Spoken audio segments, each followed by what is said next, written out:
Lecture du livre de l'Exode. En ces jours-là, à chaque étape pendant la marche au désert, Moïse prenait la tente et la plantait hors du camp à bonne distance. On l'appelait tente de la rencontre, et quiconque voulait consulter le Seigneur devait sortir hors du camp pour gagner la tente de la rencontre. Quand Moïse sortait pour aller à la tente, tout le peuple se levait. Chacun se tenait à l'entrée de sa tente et suivait Moïse du regard jusqu'à ce qu'il soit entré. Au moment où Moïse entrait dans la tente, la colonne de nuée descendait, se tenait à l'entrée de la tente, et Dieu parlait avec Moïse. Tout le peuple voyait la colonne de nuée qui se tenait à l'entrée de la tente. Tous se levaient et se prosternaient, chacun devant sa tente. Le Seigneur parlait avec Moïse face à face, comme on parle d'homme à homme. Puis Moïse retournait dans le camp, mais son auxiliaire, le jeune Josué, fils de Nun, ne quittait pas l'intérieur de la tente. Le Seigneur proclama lui-même son nom qui est le Seigneur.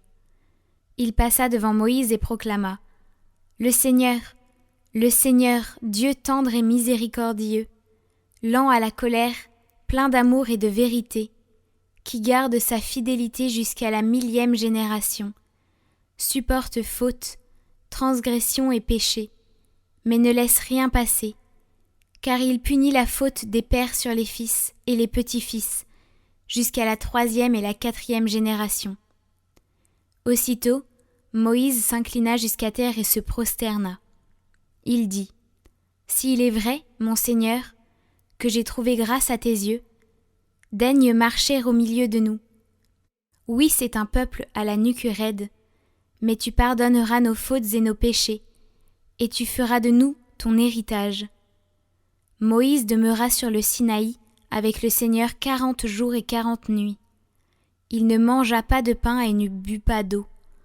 Sur les tables de pierre, il écrivit les paroles de l'Alliance, les 10 paroles.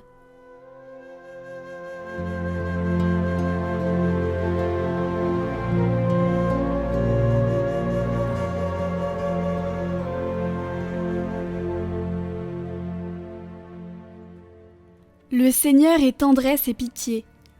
Le Seigneur fait œuvre de justice. Il défend le droit des opprimés.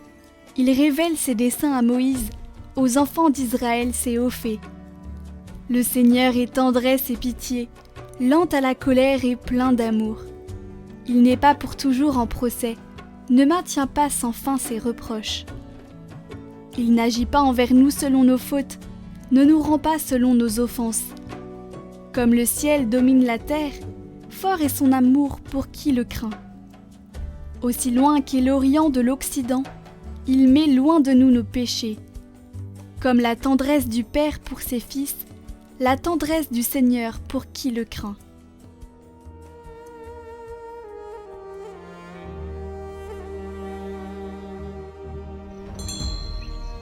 Évangile de Jésus-Christ selon saint Matthieu.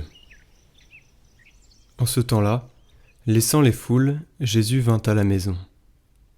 Ses disciples s'approchèrent et lui dirent : « Explique-nous clairement la parabole de l'ivraie dans le champ. » Il leur répondit : « Celui qui sème le bon grain, c'est le Fils de l'homme. Le champ, c'est le monde. Le bon grain, ce sont les fils du royaume. L'ivraie, ce sont les fils du mauvais. L'ennemi qui l'a semé, c'est le diable. La moisson, c'est la fin du monde. Les moissonneurs, ce sont les anges. De même que l'on enlève l'ivraie pour la jeter au feu, ainsi en sera-t-il à la fin du monde.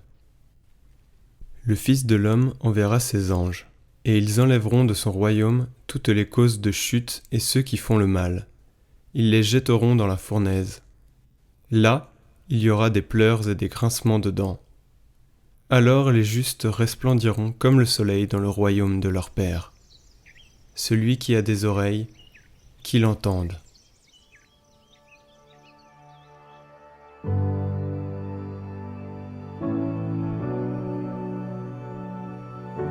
D'où vient la tentation ? Comment agit-elle en nous ? L'apôtre nous dit qu'elle ne vient pas de Dieu, mais de nos passions, de nos faiblesses intérieures, des blessures qu'a laissées en nous le péché originel. C'est de là que viennent les tentations, de ces passions. C'est curieux, la tentation a 3 caractéristiques. Elle grandit, elle est contagieuse et elle se justifie. Elle grandit, elle commence d'un air tranquille, et elle grandit. C'est ce que disait Jésus lui-même, lorsqu'il parlait de la parabole du bon grain et de l'ivraie. Le bon grain poussait, mais l'ivraie qui avait été semée par l'ennemi poussait aussi. Et la tentation grandit, elle grandit, elle grandit, et si on ne l'arrête pas, elle prend toute la place.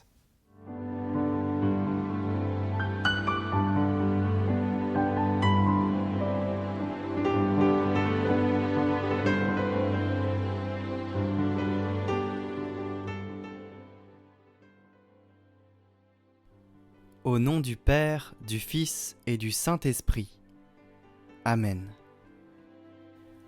Ô admirable Sainte Marthe, j'ai recours à vous et je compte entièrement sur votre aide dans mes besoins et surtout sur votre assistance dans mes épreuves. Comme remerciement, je vous promets de propager partout cette prière. Consolez-moi dans mes soucis et difficultés, je vous en supplie humblement. Par l'immense joie qui a rempli votre âme, lorsque vous receviez le Sauveur du monde dans votre demeure de Béthanie, je vous prie d'intercéder pour moi et ma famille, afin que nous gardions Dieu dans notre cœur, et qu'ainsi nous méritions d'obtenir le remède à nos nécessités, spécialement dans la situation actuelle qui m'accable.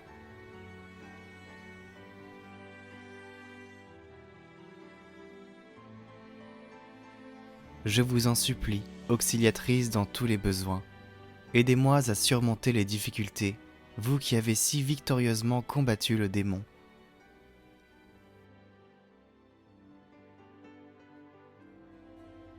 Notre Père, qui êtes aux cieux, que votre nom soit sanctifié, que votre règne vienne, que votre volonté soit faite sur la terre comme au ciel. Donnez-nous aujourd'hui notre pain de ce jour. Pardonnez-nous nos offenses, comme nous pardonnons aussi à ceux qui nous ont offensés.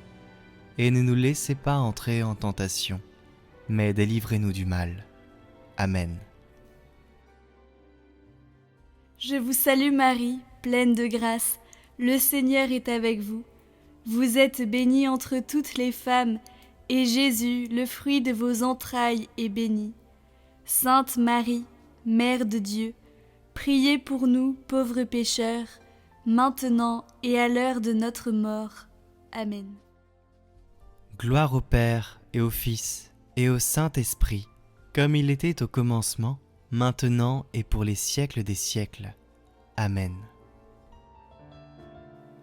Sainte Marthe, priez pour nous.